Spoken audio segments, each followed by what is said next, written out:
John crunched through the thick plants, each step a struggle against the dense foliage that seemed to grab at his legs. The jungle was alive, teeming with unseen creatures and the constant hum of insects. Every now and then he would hear the distant call of some alien bird, a reminder of just how far from home he was. Sweat dripped down his face, stinging his eyes and making it hard to see. He wiped it away with the back of his hand, but it was a losing battle. The humidity was relentless, and his uniform clung to his body like a second skin. The air was heavy, hard to breathe. He hated this planet. The oppressive heat and humidity made every breath a chore, and the thick canopy above blocked out most of the sunlight, casting everything in a perpetual twilight. It was a far cry from the open skies and cool breezes of his home world. The jungle was so thick it felt like it was choking the life out of everything.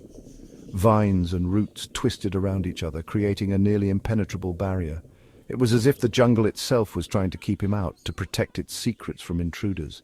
Sunlight barely made it through the trees. His squad was gone. Ambushed. They had been moving through the jungle just like this when the attack came. It was swift and brutal, leaving him as the only survivor. The memory of his fallen comrades weighed heavily on his mind. He was the only one left. Alone in this hostile environment, he had to rely on his training and instincts to survive. Every sound, every movement in the underbrush set his nerves on edge. He couldn't afford to let his guard down, not even for a moment. His orders: scout the area, find out what happened to the rest of the patrol, report back. Simple, stupid, he muttered under his breath, cursing the higher-ups who had sent them on this doomed mission. They had no idea what it was like out here, the constant danger, the feeling of being watched. Report back. Simple, stupid. He repeated the words like a mantra, trying to keep his focus. But the reality of the situation was far from simple. The jungle was a maze, and he had no idea how far he had strayed from the original path. He checked his rifle, useless now. The humidity had caused it to jam during the fight, and he hadn't been able to fix it. He was down to his last few rounds of ammunition, and he knew they wouldn't be enough if he ran into trouble. It jammed during the fight. He had tried everything to get it working again, but the jungle had taken its toll on the weapon. It was just another reminder of how unprepared they had been for this mission. All he had left was his energy blade. It was a reliable weapon, but it meant getting up close and personal with whatever threats he might encounter. He preferred to keep his distance, but that wasn't an option anymore. He wiped his forehead. The sweat was relentless, and he could feel it trickling down his back. He took a deep breath, trying to steady his nerves. He couldn't afford to let fear take over, not now. He felt the ground shake a little. It was a subtle tremor, but it was enough to put him on high alert. He scanned the area, looking for any signs of movement. The jungle was full of dangers, both seen and unseen. He heard a low growl echoing through the ferns. Not a good sign. Not good at all. He pushed forward. He had to keep moving, had to find a way out of this nightmare. The growl was a reminder that he wasn't alone, that something was out there, watching him. He had to report back, warn the others. They needed to know what they were up against. He couldn't let his comrades' deaths be in vain. He picked up the pace, his determination renewed. This planet was beautiful, sure. The vibrant colors and exotic plants were like nothing he had ever seen before. But beneath that beauty lay a deadly threat, one that had already claimed the lives of his squad. But it was even more deadly. He knew that now. The growls got louder, closer. He could feel the tension building, the sense of impending danger. He tightened his grip on his blade, ready for whatever came next. He held his blade tighter, ready for anything, or so he hoped. The jungle was a living, breathing entity, and he was just a small part of it. He had to stay sharp, had to stay alive, for his squad, for himself. Movement, a flash of color, not an animal, humanoid but not human. Two figures, slim, graceful, skin the color of polished jade, eyes large and bright. They spoke in soft musical voices. He didn't understand a word. One gestured towards him, fear in her eyes. The other, calmer, held out a hand. They were afraid. Of him? No, something else. He pointed to himself. John, then to them. Who? Their language sounded like wind chimes, impossible to understand. They pointed deeper into the jungle. Danger there. He knew it. They knew he knew. He looked at their faces, their fear. He looked at his rifle, useless. He looked at his blade, maybe. Just maybe.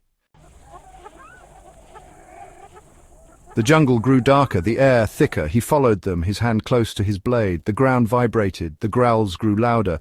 He saw them then. Huge, reptile-like creatures, scales like black glass, eyes burning with an inner fire. They circled, silent, deadly. The air crackled with energy. He knew those eyes. He'd seen them in his nightmares. He raised his blade. He knew it was pointless, but he did it anyway. The women started chanting, a low, sad sound. The ground shook. Vines as thick as his arm shot out from the undergrowth. They wrapped around the creatures, holding them tight. A short break. He looked at the women. Who were they? What power did they have? They moved quickly, quietly. Every step was calculated, every rustle of leaves a potential giveaway. The jungle was alive with sounds, but their movements were ghostly, blending seamlessly into the natural symphony. John was watching everything, very alert. He didn't trust easily. His eyes darted from shadow to shadow, scanning for any sign of danger. Every crack of a twig, every distant animal call heightened his senses. Especially not in this jungle. The dense foliage and the unknown threats lurking within made it a place where trust could be fatal. But these women, they had saved him. He owed them. He watched them, the way they moved. Their movements were fluid, almost as if they were one with the jungle. They had an unspoken understanding, a bond forged in survival. The way they talked to each other, so strange. Their language was foreign to him, but their gestures and expressions conveyed a deep sense of camaraderie and trust. They stopped in a clearing. The sudden openness was both a relief and a vulnerability. They could see more, but so could any potential threats. A waterfall flowed down a mossy cliff. The sound of the water was soothing, a stark contrast to the tension that had been building up. It was beautiful, peaceful, a rare moment of tranquility in an otherwise hostile environment. Very different from the dangers all around them. The jungle was a place of contrasts, where beauty and danger coexisted in a delicate balance. The women gestured for him to sit. They offered him food. It was a simple gesture, but it spoke volumes about their intentions. Strange, but he could eat it. The flavors were unfamiliar, but nourishing. It was a small comfort in an otherwise uncertain situation. He ate. He watched. He listened. Every bite was taken with caution, every sound analyzed for potential threats. The tension was still there, thick like the jungle air. It was a palpable force hanging over them like a dark cloud, but something else was growing too. A sense of mutual dependence, a realization that they needed each other to survive, a feeling of working together. They were different, yes, different backgrounds, different languages, but united by a common goal. But they were all stuck in this green hell together. The jungle didn't care about their differences. It was an equal opportunity adversary, and they needed each other if they wanted to live. In this unforgiving environment, their survival depended on their ability to trust and work together. Days turned into nights, nights into days. I lost count. Time didn't mean anything in this endless green. He learned to talk to the women. Gestures, facial expressions, a few shared words. Their names, I learned, were Lyra and Alara. They were explorers like me, stranded. He learned about their world, a world of shiny deserts and two suns. I told them about Earth, its blue skies and huge oceans. We listened, completely interested. I realized how much I missed it, how much I took for granted. They shared their hopes, their fears. He learned about the creatures, the dangers, the secrets this jungle held, secrets they all wanted to discover together. I wasn't just a soldier anymore. I was part of something, something bigger than myself. Section 6, The Heart of the Jungle. The women led me deeper into the jungle, to a place they called the Heart. A place of power, they said. A place where we could find a way to escape. I followed, unsure but also hopeful.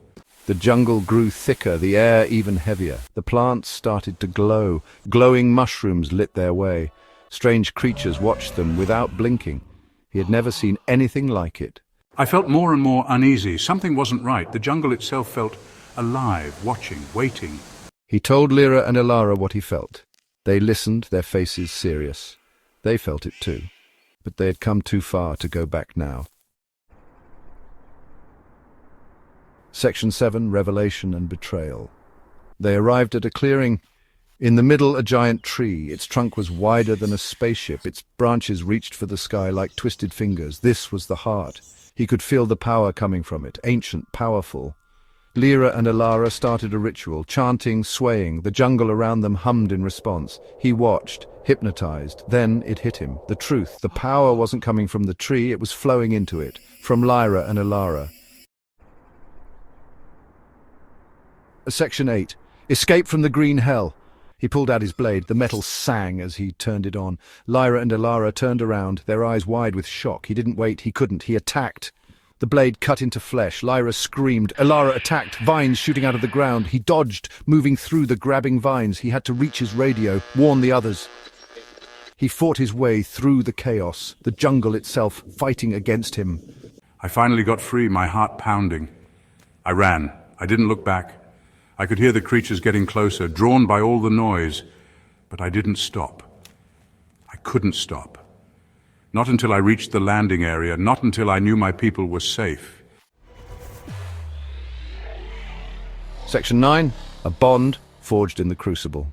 This is a story of resilience, sacrifice, and the unbreakable spirit of a man who faced insurmountable odds. He made it. Just. Every step was a battle, every breath a victory. His journey had been long and arduous, filled with moments of doubt and despair. He collapsed on the ramp of the rescue ship, his body hurt, his spirit broken. The weight of his experiences bore down on him, leaving him physically and emotionally drained. He watched as the jungle burned in the distance. The flames consumed everything, a stark reminder of the destruction that had taken place. It had to be done. The decision was not easy, but it was necessary. The fire was a symbol of his sacrifice, a testament to the choices he had to make, a sacrifice he had to make. The weight of his actions pressed heavily on his conscience, but he knew there was no other way. He had saved his people. But at what cost? The price of survival was steep, and the consequences of his actions would haunt him forever. I thought of Lyra, her face, her voice, her unwavering support. She was my anchor, my reason to keep going. Elara, their betrayal, their desperation. I understood them. They were driven by fear, by the primal instinct to survive at any cost. I had been desperate too. In those moments of desperation, we often lose sight of our humanity, our morals. But understanding didn't make what they did okay. Betrayal cuts deep, leaving scars that never fully heal. I had made a connection, felt a bond. Now it was gone. The bond that once gave me strength was now a source of pain, replaced by a dull ache in my chest, an emptiness that echoed the loss of trust and camaraderie. He looked at the stars, cold, unforgiving. He was going home. But the journey had changed him in ways he couldn't yet comprehend, but a part of him would always stay in that jungle. The memories, the experiences, the bonds formed and broken, they would forever be a part of him. A part of him would always wonder, what if? What if things had been different? What if the sacrifices hadn't been necessary? These questions would linger unanswered as he moved forward.